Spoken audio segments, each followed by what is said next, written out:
Brezhnev rules the USSR from 1964 to 1982, and this period of Soviet history has generally been accepted as a period of stagnation, which undermines Gorbachev and can be seen as part of the reasons for the downfall of the USSR in 1991. However, Brezhnev has consistently been voted the most popular leader of the 20th century in opinion polls. Living standards rose every year, and children received a good education. This is a period of real stability. He achieved 56% approval compared to Lenin's 55% approval in Levada Center's May 2013 poll, just edging Lenin, but Stalin achieves 50% and Nicholas II surprisingly gains 48% approval. So these opinion polls need to be taken into context. People below the age of 40 didn't live through the Brezhnev era. The assassination attempt on his life is covered up in 1969, and nostalgia and current circumstance plays a large part of people's decisions as to how they're going to vote. It does, however, raise the question as to whether life really did stagnate in the time of Brezhnev. So here's a quick reminder of the difference between the Communist Party bodies and the state bodies belonging to the country. So within the party then, it's possible to build up support within the party through work in the regions and create a patronage network. The party members will then back you as they have loyalty to you over other leading members of the party. Khrushchev is able to save himself in an earlier attempt to oust him by getting the Central Committee to vote for him, as he had more loyal supporters there. Brezhnev recognises this, and in '64, when they were successful at ousting him, had personally spoken with a number of Central Committee members on the phone to persuade them to retire Khrushchev from leadership. So building your network of loyal supporters can start early on in the Komsomol, the Communist Youth Organisation. So this can be a longer term strategy for leaders. Okay, they can then work up through the party with you. Central Committee members vote for the General Secretary, who is in control of the only legal political party, which has more power than state positions, so effectively is in control of the country. The Central Committee, the party body, is in charge of the party cadres, party work and important sectors of the economy. Some delegates don't like the idea of the Politburo and reject it, so that's why it's officially subordinated to the Central Committee. Now, Brezhnev fills the Central Committee with Brezhnevites. Brezhnev faction members head the Central Committee departments, and Willerton suggests that Central Committee organs are command posts from which policy directives are issued and their implementation reviewed, showing why it's important that Brezhnev has loyal supporters in these roles. High turnover rates under Khrushchev of personnel are reasons why he was perhaps retired. So people can now hold office for longer terms under Brezhnev. And after Stalin and Khrushchev, the people don't want one person to be all-powerful, so one person is not allowed to hold the role of Premier, the official head of state, and the General Secretary. So this should mean, in theory, there is a collective leadership. The Presidium promulgates decrees, interprets Soviet laws, dissolves the Supreme Soviet, grants orders and medals. And the Supreme Soviet is meant to be the most powerful legislative body making the laws. They elect the Presidium. They're the only group who can amend the Constitution, those laws by which the government have to account to. So as we can see, Brezhnev doesn't make major reforms here to the system. What he does do is he uses what's already in place. He changes personnel to ensure that they're loyal to him within the party, and he outmaneuvers factions when he needs to. So this could be used in the state, highlighting that party is far more powerful than the state. So here you can see the description of what happens in the collective leadership, and Brezhnev isn't the ultimate leader until 1970, so he hasn't managed to oust Kosygin until that point. So according to Valerie Bunce, party members were demoralised by Khrushchev's reorganisation and his concerns with transforming the party. So Brezhnev's policy successes can actually be linked to his ability to persuade people across the different factions, which is why he's able to outmanoeuvre the collective leadership. Brezhnev makes changes to the party from Khrushchev. So there's a return to people being able to hold on to their positions as long as they want.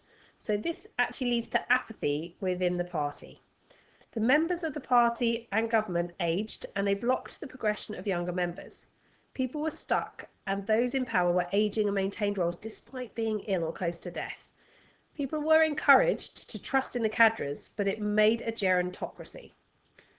So Brezhnev re-establishes the all-union ministries abolished by Khrushchev and ends the agricultural and industrial split in the party. He encouraged trust in specialists, rationale, and small changes when making decisions.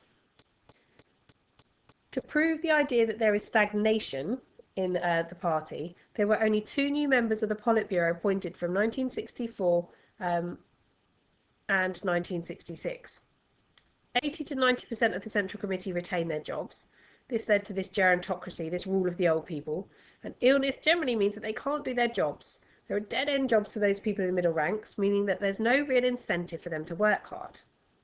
But 1976 is seen as a high point for the authority of Brezhnev and his party and having all of the people that are loyal to him in the key positions. Critics suggest that there's a generation gap between the government and the people, so there's a lack of understanding of their needs. Sackings are very rare, so corruption increases, and officials use their positions to sell goods on the black market or took bribes. So this clearly highlights why there's a historical judgment suggesting that Brezhnev was a period of stagnation. The Brezhnev era was a period of stagnation. As the cadres grew older and wealthier and enjoyed the conditions of office, they become more detached from the population.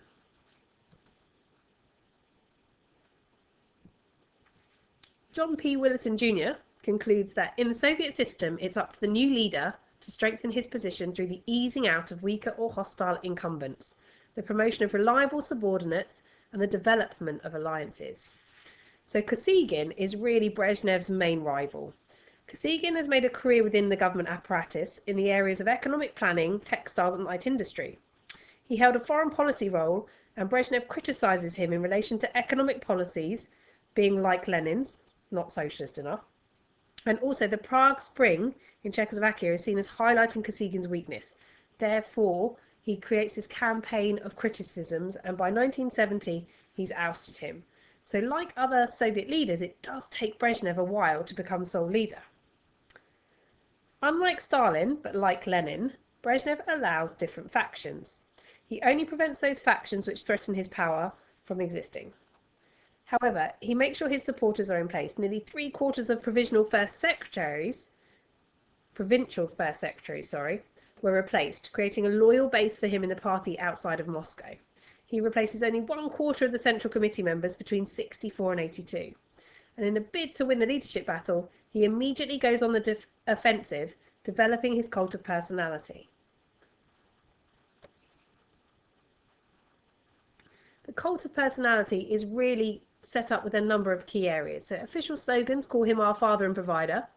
They focus on him being a great Leninist, a military hero, so linking back to his success being promoted to Marshal of the Red Army during World War II and receiving 60 medals. His foreign policy successes in developing détente are focused upon. And Brezhnev biographers have told of humble origins and how he worked as an engineer in the steel industry. And you can see some of the medals that he has been awarded, some of them internally, a lot of them externally as well, which all link and build in with his cult of personality. So he uses this from the very, very start. But this does leave him to be ridiculed.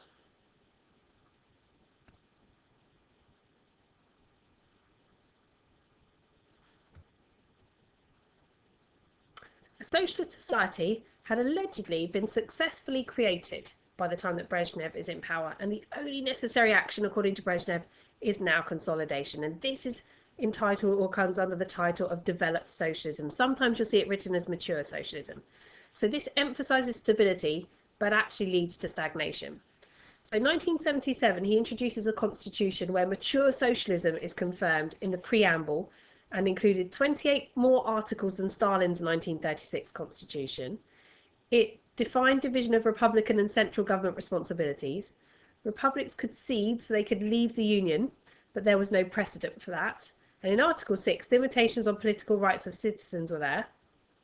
The Communist Party was the leading guiding force of Soviet society. So this is establishing the supremacy of the party over the state.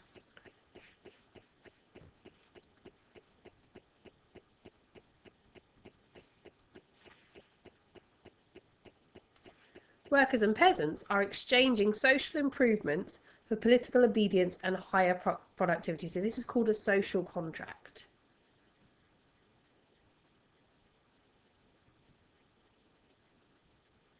The economy is very important, as has been proven by Khrushchev's demise. Political survival is linked to economic success. Likewise, Brezhnev uses his criticism of Kosygin reforms in 1965 to manoeuvre himself into the sole position of leader. The economy is a useful tool, and this highlights the importance of the party keeping control of the economy. Early on in Brezhnev's reign, it's where we see the successful part of his economic reforms, and you can see that they're not necessarily attributed to him. They focus upon improving living standards in cities and countryside, but this is later dropped to focus on the privileged groups. At first, there is a serious commitment to agricultural reform and a restricting of wages. They promise a long-term commitment to stable share of state investment funds. Consumers are being focused upon in the 1960s. By the 1970s, investment to inefficient collectors is cut and diverted funds into light industry, so farming remains low status and low pay. The power over production is given to factory managers, whose success is judged upon profit, not production levels, and heavy industry receives a lot of state investment. Central planners are given authority, and a return to the Stalinist 5-year plans appear. There's a focus on the military arm over light industry, and the aim for the military is to be equal, so to have parity with the USA, especially on nuclear weapons, so they wouldn't have to back down again like they'd done with Berlin in 1961 and the Cuban Missile Crisis. There are large shortfalls, especially in consumer goods, and in 1964, 11% of the GDP is linked with military spending. By 1917, that's 13% of the GDP is military spending. However, they did achieve the goal of remaining the same as the USA. Grain had to be imported, though, from the West, despite investment in agriculture increasing, and the black market has become an accepted part of life. There's hidden unemployment, so 20% they were paid but not doing a useful job, so statistics say there's full employment. There's a serious labour shortage, 1 million unfilled vacancies in industry, therefore there's lower production rates. And by 1981, the annual growth rate of the economy averages at 1.5%. By 1983, obviously just after Brezhnev, 65% of farm work is unmechanized. So since Stalin, they've tried to plan the economy, and this planned economy hasn't necessarily changed.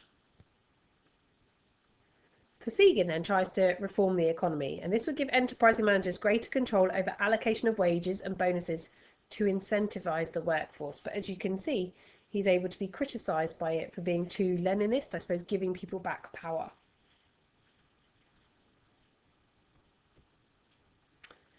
Women are refused jobs as a result of their gender, particularly in Central Asia and the Caucasus. Infant mortality is up and life expectancy is down, so 68 to 64 years due to alcoholism. Officially, it's claimed that there's sexual equality. However, the 1974 Bakaya-Muir mainline rail line, which is commissioned, highlights that female workers would easily find a man and could get homes and liberation through work. They're expected to preserve their femininity. Some did low-paid waitressing, but many did important industrial work. In 1970, 72% of the lowest-paid farm workers are women.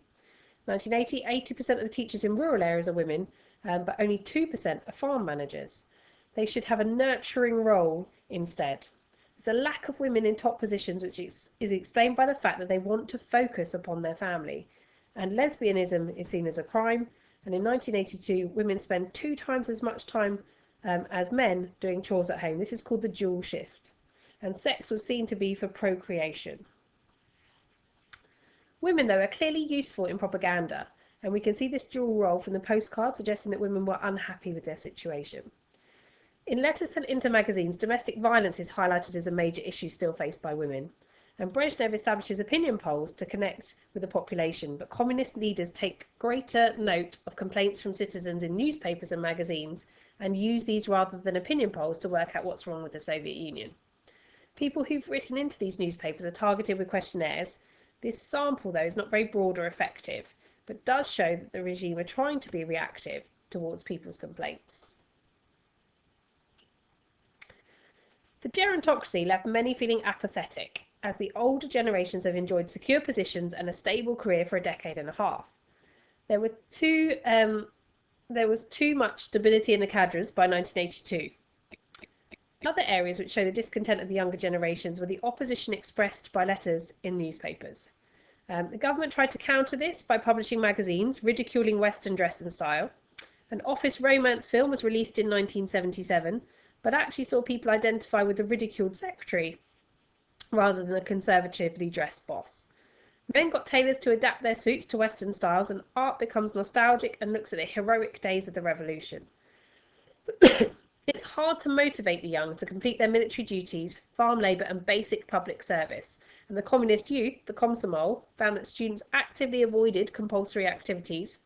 Many young people used absenteeism, so just not turning up, to protest, and met in informal groups called Kompanie instead of the state-controlled Komsomol.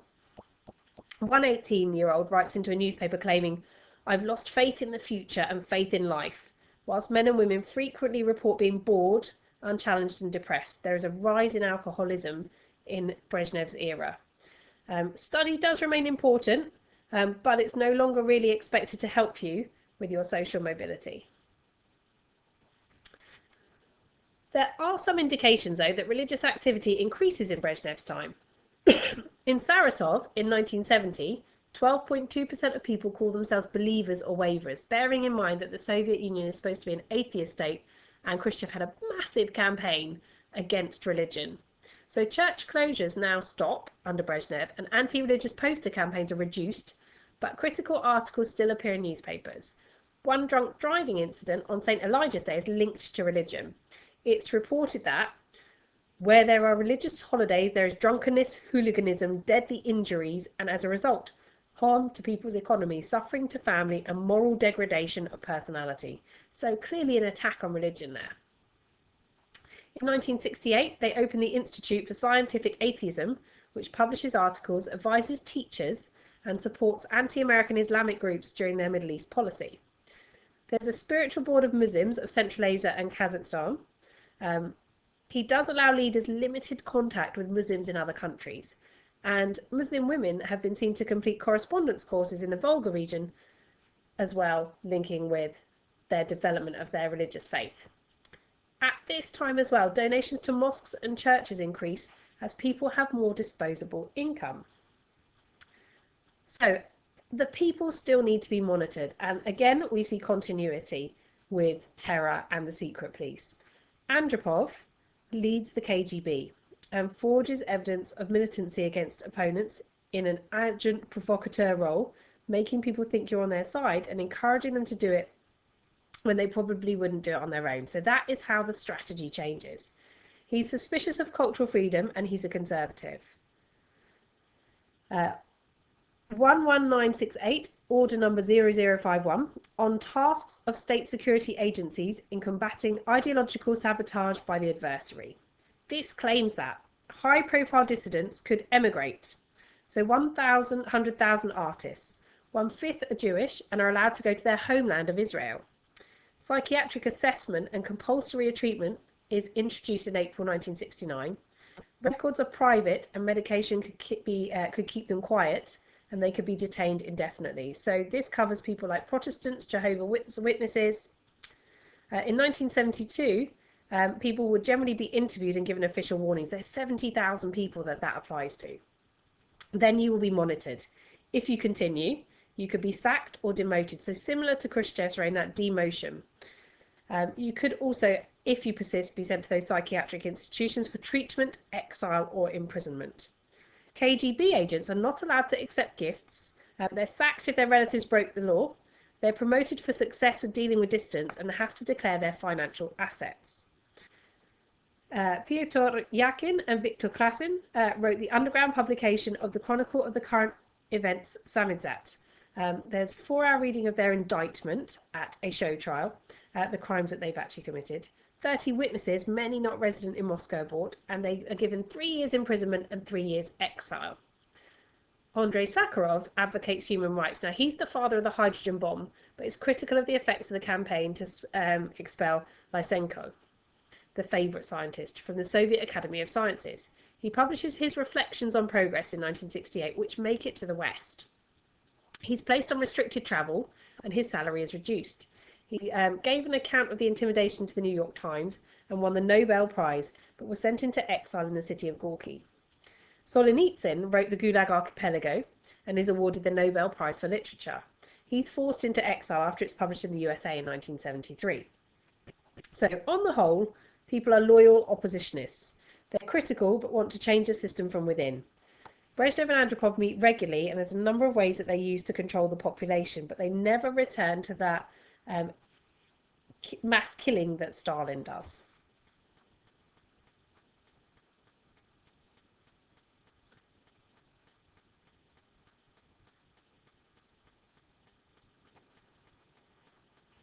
So give Soviet visuals a follow on Twitter to see a real variety of propaganda in the USSR. The images in this presentation come from this account, and the information comes from the Communist States textbook and all the articles that you can see here from JSTOR.